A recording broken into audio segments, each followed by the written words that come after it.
Salut à tous, c'est Smashou pour entamer ce round 2 du tournoi jeuxvideo.com. Voilà, tranquillement. Donc le combat numéro 9 qui oppose Bartman Begins à Zombie Vision. Donc Zombie, sa team, les teams sont les mêmes de toute façon. Zombie, donc sa team composée de Frison, Simiabraz, Tutankafer, Ectoplasma, Jirachi et Lagron.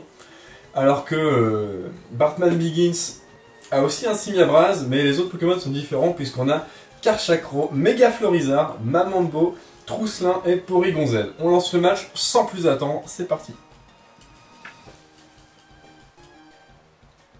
Ma copine qui est en train de brider des feux forêts. C'est à lui que je vais mettre les pièces. Feu forêt femelle, ouais. Donc, Simiabraz est envoyé par Bartman Begins. Et Lagron Shiny est envoyé par Zombie Vision. Donc le Simiabraz pose directement ses pièges de roc. Le Lagron lui commence dans le bourrinage avec un gros séisme qui laisse ce Simiabraz à 1 point de vie grâce à sa ceinture force. Bon, le Simiabraz est switché. Et c'est Mamambo qui est envoyé. Et les pièges de roc sont posés par le Lagron de Zombie Vision, donc c'est plutôt cool. Le Simiabraz est sûr de mourir en venant en jeu. Donc une anticipation en lançant séisme plutôt que piège de roc au premier tour, bêtement, bien joué. Donc le Mamambo toxifie ce Lagron, ce qui va l'empêcher de rester longtemps en jeu, pendant que le Lagron lui continue séisme, qui inflige pas grand chose au Mamambo qui doit être orienté défense physique. Le Mamambo lance un abri, histoire de profiter le plus possible de l'objet reste, pendant que le Lagron avait lancé une cascade, s'attendant probablement à un switch. Donc les deux Pokémon sont quasiment full vie, même si Lagron perd un peu avec le poison et le Mamambo n'a pas récupéré toute sa vie avec les restes. Donc Mamambo lance des ébullitions qui sont des attaques neutres sur Lagron, puisqu'il est type sol en même temps que le type eau. Et le Lagron lance lui des cascades qui sont peu efficaces, qui sont moins efficaces que séisme, puisque moins puissant et également stabé de toute façon, donc autant y aller au séisme, à moins vraiment d'anticiper un switch. Donc le poison continue d'entamer Lagron. Le Mamambo utilise ébullition, plutôt que de faire abri et de staller l'adversaire au poison. On préfère lancer ébullition, puisque bon, on a quasiment toute notre vie. Séisme, donc le Lagron qui est repassé à l'offensive plus efficace avec du séisme. Les restes des deux côtés régénèrent un 8e ou un 10e plutôt de la vie des deux Pokémon. Le Lagron commence à être vraiment dans un sale état à cause du toxique. Et la ébullition du Mamambo va pas arranger les choses, pardon. Donc le Lagron est dans le rouge, le Mamambo encaisse un séisme de plus. Il lui reste quand même pas mal de PV.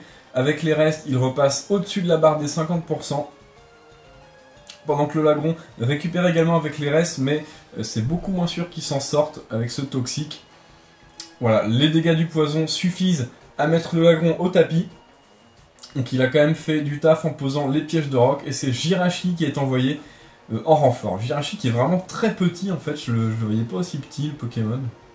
Donc Mamambo lance abri, histoire de voir un peu ce que l'adversaire va faire. Et en plus récupérer avec les restes. Le Jirachi lance un plaquage qui échoue puisque le Mamambo se protège. Ouais, t'en fais qu'un. Et tu te mets que le métamorphe UV. Donc le Jirachi change d'attaque et préfère Psy-coup de boule, qui fait quand même des gros dégâts. Alors que le Mamambo, lui, lance un vœu. Évidemment, les restes régénèrent un peu ce Mamambo en fin de tour. Il décide d'utiliser un abri pour profiter un maximum des restes, ce qui est normal vu que le Jirachi inflige quand même des gros dégâts. Psy-coup de boule stabé fait quand même assez mal. Le vœu se réalise. Le Mamambo est à nouveau dans la course, il lui manque seulement un PV, ce qui n'est rien. Et le Jirachi continue les plaquages, donc là, coup critique, ça n'inflige pas grand chose, le but c'est sûrement de paralyser, ce qui marche du premier plaquage. Le premier plaquage qui touche le Mamambo réussit à le paralyser. Donc un petit coup de chance du côté de Zombie Vision.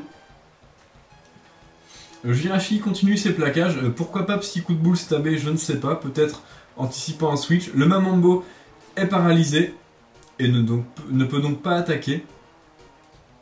Bon, ça s'annonce un peu long. Le Jirachi continue les plaquages. Le Mamambo lui lance des ébullitions, probablement pour brûler ce Jirachi, ce qui pourrait faire des bons dégâts résiduels, la brûlure. Alors, le Jirachi porte également les restes, nous voyons ça maintenant qu'il a perdu un peu de vie.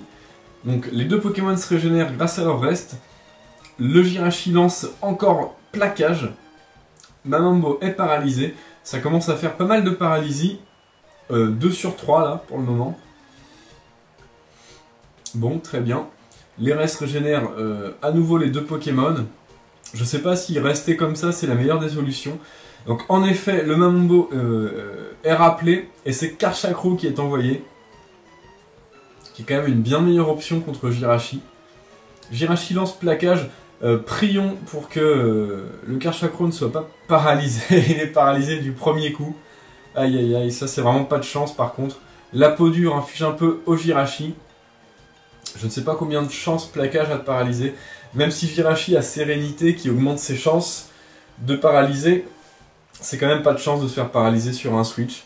Donc le Karchakro est forcément moins rapide que le Jirachi. Et en plus il est paralysé, il peut pas lancer son séisme qui aurait probablement tué ce Jirachi.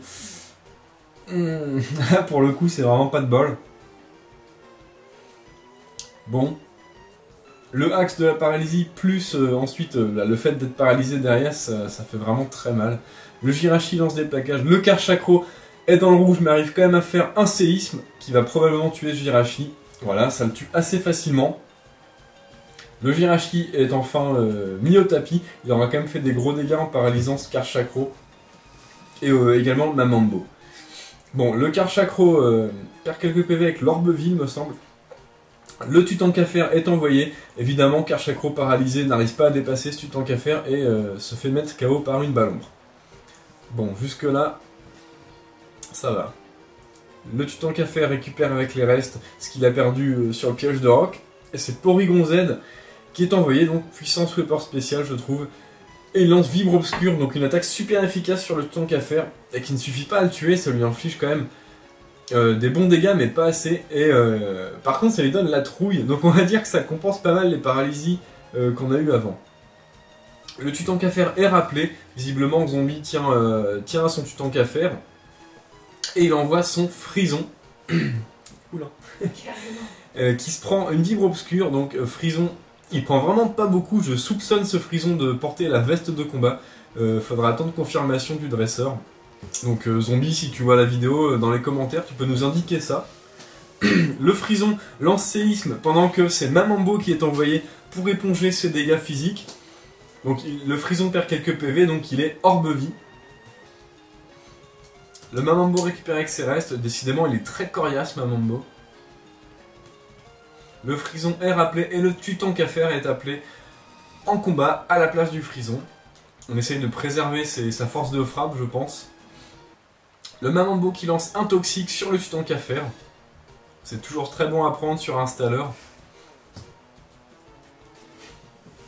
Le feu forêt va bien machination, c'est bon, nickel. Alors, les restes régénèrent les deux Pokémon. Par contre, le poison affaiblit le Tutankafer. Le Tutankafer échoue en feu follet. Ah, c'est pas de chance. Décidément, il y a eu pas mal d'événements aléatoires dans ce match, hein, avec le axe de la paralysie, les feux follets qui échouent, etc. C'est un match assez mouvementé, je trouve. Même si, en fin de compte, c'est beaucoup de stalls. Donc le poison entame ce Tutankafer un peu plus. Il est vraiment dans un état dangereux. Le Mamambo se protège. Probablement s'attendant à balance, je pense. Le vœu se réalise. Les restes régénèrent ce Tutankafer. Le Mamambo, lui, est full vie, donc il n'a pas besoin des restes. Le poison se charge d'affaiblir Tutankafer et de le mettre dans le rouge. Il lui reste un tour. Le Tutankafer lance une Balombre qui fait des dégâts corrects sur Mamambo. Avec ses gros PV, il tient quand même assez bien. Et Ébullition va frapper ce Tutankafer sans le tuer. Donc si Mamambo tient bien les dégâts, il en inflige vraiment pas beaucoup. Sauf évidemment avec le toxique, qui est quand même très utile sur ce Pokémon. Donc le toxique même qui tue le Tutankafer. Donc débarrassé du Tutankafer, pardon, de Zombie Vision. C'est un autre spectre qui prend le relais, Ectoplasma, qui est lui quand même beaucoup plus dangereux sur le plan offensif. Mamambo est paralysé, probablement avait lancé un abri. Ectoplasma utilise Exploforce. Je ne sais pas si Ectoplasma possède Tonnerre, mais peut-être que c'était une anticipation de Switch. Voilà. Donc, le Mamambo est switché, et c'est Florizarre qui va prendre sa place. Donc, Florizarre qui a quand même une bonne défense spéciale et des bons PV, donc c'est plutôt une bonne option contre Ectoplasma. L'Exploforce qui rate, évidemment 70% de précision, ça finit par rater à un moment ou à un autre. Souvent c'est dans des moments clés, c'est pour ça que je joue jamais cette attaque. Donc Frison est rappelé au combat par Zombie Vision, perd un peu sur les pièges de roc. Alors une petite erreur de communication, voilà.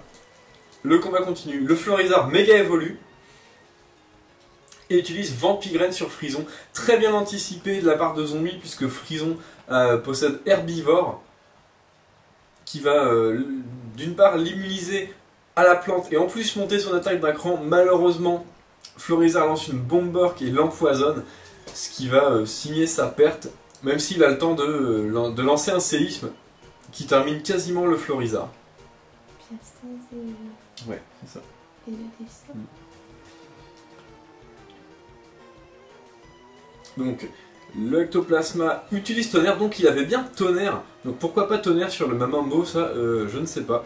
Probablement de l'anticipation qui s'est révélée fausse. Donc Porygon-Z est envoyé alors que Florizarre est mis au tapis. Ectoplasma est switché, probablement craignant que ce Porygon soit Scarf. Et c'est Simiabras qui est envoyé, donc qui prend un peu sur les pièges de roc. Et qui va tenter d'encaisser cette vibre obscure. Il encaisse même très bien, puisque ce n'est pas efficace sur ce Pokémon. Le Porygon est switché, donc je pense qu'il est Scarf, ou Lunette choix, mais en tout cas bloqué sur la même attaque. Et c'est Close Combat qui va taper ce Trousselin, qui fait très mal.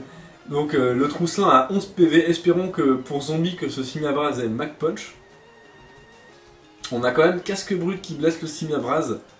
Trousselin utilise Cage Éclair, donc vraisemblablement ce Simiabras n'a pas Mac Punch et ne peut pas taper avant Trousselin qui lui a Farceur, donc la priorité sur les attaques de statut. Le Simiabras est paralysé, pas de chance. Le Trousselin attaque avec Vampi Baiser, qui est une attaque qui redonne 50% ou plus des points de vie infligés, donc c'est très fort. Malheureusement ça ne suffit pas puisque Simiabras passe à travers cette paralysie qui l'affecte et termine Trousselin avec un close combat et se suicide en même temps car il porte l'orbe vie et il était dans un état de mort imminente, on va dire. Bon, Ectoplasma est renvoyé par Zombie Vision à tes souhaits, pendant que Porygon-Z est envoyé également. Donc le Porygon-Z est Scarf, on le sait probablement, ou alors Lunette, mais je pense plutôt vers le Scarf, avant Lunette du coup, puisque l'Ectoplasma tape avant lui. Exploforce super efficace, le Porygon-Z est mis KO. Bon, c'est mouvementé, Mamambo est envoyé au combat, donc ce Mamambo qui résiste depuis le début, il est toujours là vers la fin. Donc abri, histoire de profiter un maximum des restes, je ne suis pas sûr, mais je crois que c'est le dernier Pokémon de Batman Begins. Exploforce de la part du Ectoplasma, mais on a vu qu'il avait Tonnerre, je ne comprends pas ces Exploforce sur Mamambo. Bref. Donc Exploforce qui tape le Mamambo, qui baisse sa défense spéciale. Ébullition, aïe aïe aïe, qui inflige quand même des dégâts corrects puisque l'Ectoplasma n'est pas hyper résistant et en plus le brûle. Donc ébullition, 30% de chance de brûler pour une attaque haut, c'est vraiment sympa. C'est exactement comme Ébulilave en fait. Peut-être qu'Ébulilave est un peu moins puissant. Quoi qu'il en soit, le Mamambo, bah évidemment, lance un abri pour profiter de la brûlure. Ah d'accord, en fait l'Ectoplasma est bloqué. Il est peut-être Scarf ou Lunette choix, puisque il lance Exploforce et n'a plus de PP. Et donc il va être obligé de faire lutte. Ectoplasma utilise une... Ah, c'est triste. Le Mambo évidemment prend rien et le Ectoplasma se suicide sur lutte. Et c'est comme ça que Zombie Vision perd le match. Une fin plutôt bizarre, je trouve, assez marrante. Donc le match a été très sympa. Donc Zombie Vision perd le match et Batman Begins l'emporte. Donc Batman Begins, pardon, tu passes en demi-finale, donc tu t'approches de la fin. Bien joué. Zombie Vision à la prochaine, il y aura d'autres tournois. Voilà, on va passer au match numéro 10. Salut à tous!